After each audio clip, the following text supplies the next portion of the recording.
Jumlah pengungsi korban Gunung Sinabung saat ini mencapai 32.000 jiwa dan informasi selengkapnya kita telah bergabung dengan Danis Anissa yang akan melaporkan langsung dari Kabupaten Karo, Sumatera Utara.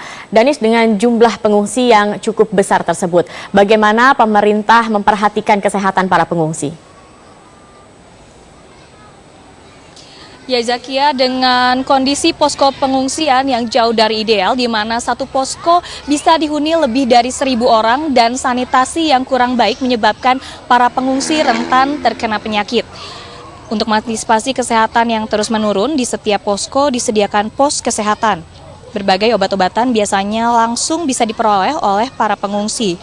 Dan sementara itu, jika harus dirujuk ke rumah sakit, maka pengungsi bisa langsung berobat, di mana sebelumnya mereka memperoleh surat rujukan dari koordinator posko. Dan rumah sakit daerah Kabanjahe maupun rumah sakit swasta yang ditunjuk, yakni Evarina Etaham, melayani pengobatan secara gratis baik obat maupun tindakan pemeriksaan dokter, termasuk operasi maupun melahirkan. Dan Zakia, kebanyakan para pengungsi mengidap ISPA atau infeksi saluran pernafasan akibat terlalu banyak menghirup abu vulkanik dan infeksi pada mata. Dan di posko Jambur Taras, hari ini sejumlah relawan yang merupakan gabungan dari berbagai dokter spesialis melakukan pemeriksaan kesehatan gratis kepada para pengungsi.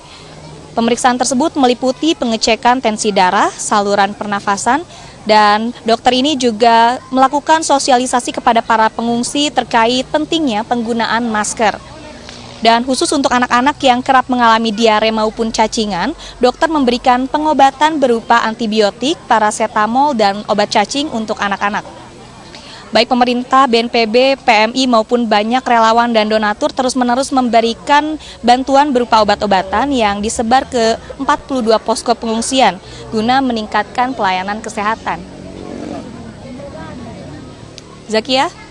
Iya, Danis, ini terkait dengan rencana pemulangan pengungsi. Informasinya adalah akan berakhir pada tanggal 15 Februari atau hari Sabtu nanti. Namun ini masih bisa berubah. Apakah Anda sudah mendapatkan informasi kapan tepatnya pemulangan para pengungsi ini akan dilakukan dan juga apa saja persiapan yang sudah dilakukan hingga saat ini? Ya Zakia, hingga saat ini belum keluar tanggal pasti kapan pengungsi akan kembali ke desa mereka, namun sejumlah persiapan terus dilakukan.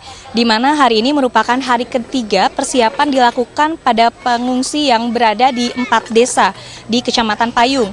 Sebagai bagian dari sosialisasi, hari ini jumlah pengungsi yang diajak kembali ke kampung untuk kerja bakti diperbanyak agar fasilitas maupun rumah yang dibersihkan cepat selesai.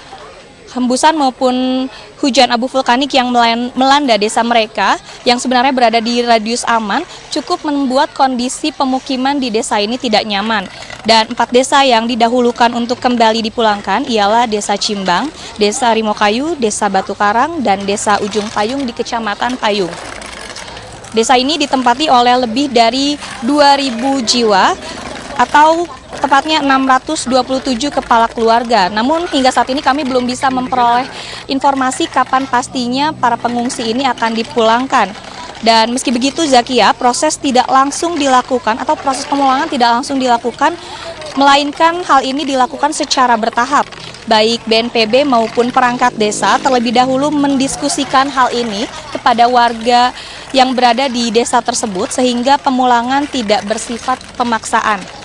Dan perlu kami informasikan kembali bahwa terdapat 16 desa yang berada di zona aman yang memang sudah bisa kembali ke desa asal mereka. Namun 15 desa maupun 2 dusun lainnya berada di zona berbahaya, belum direkomendasikan untuk kembali ke huniannya di desa mereka. Untuk sementara demikian Zakia.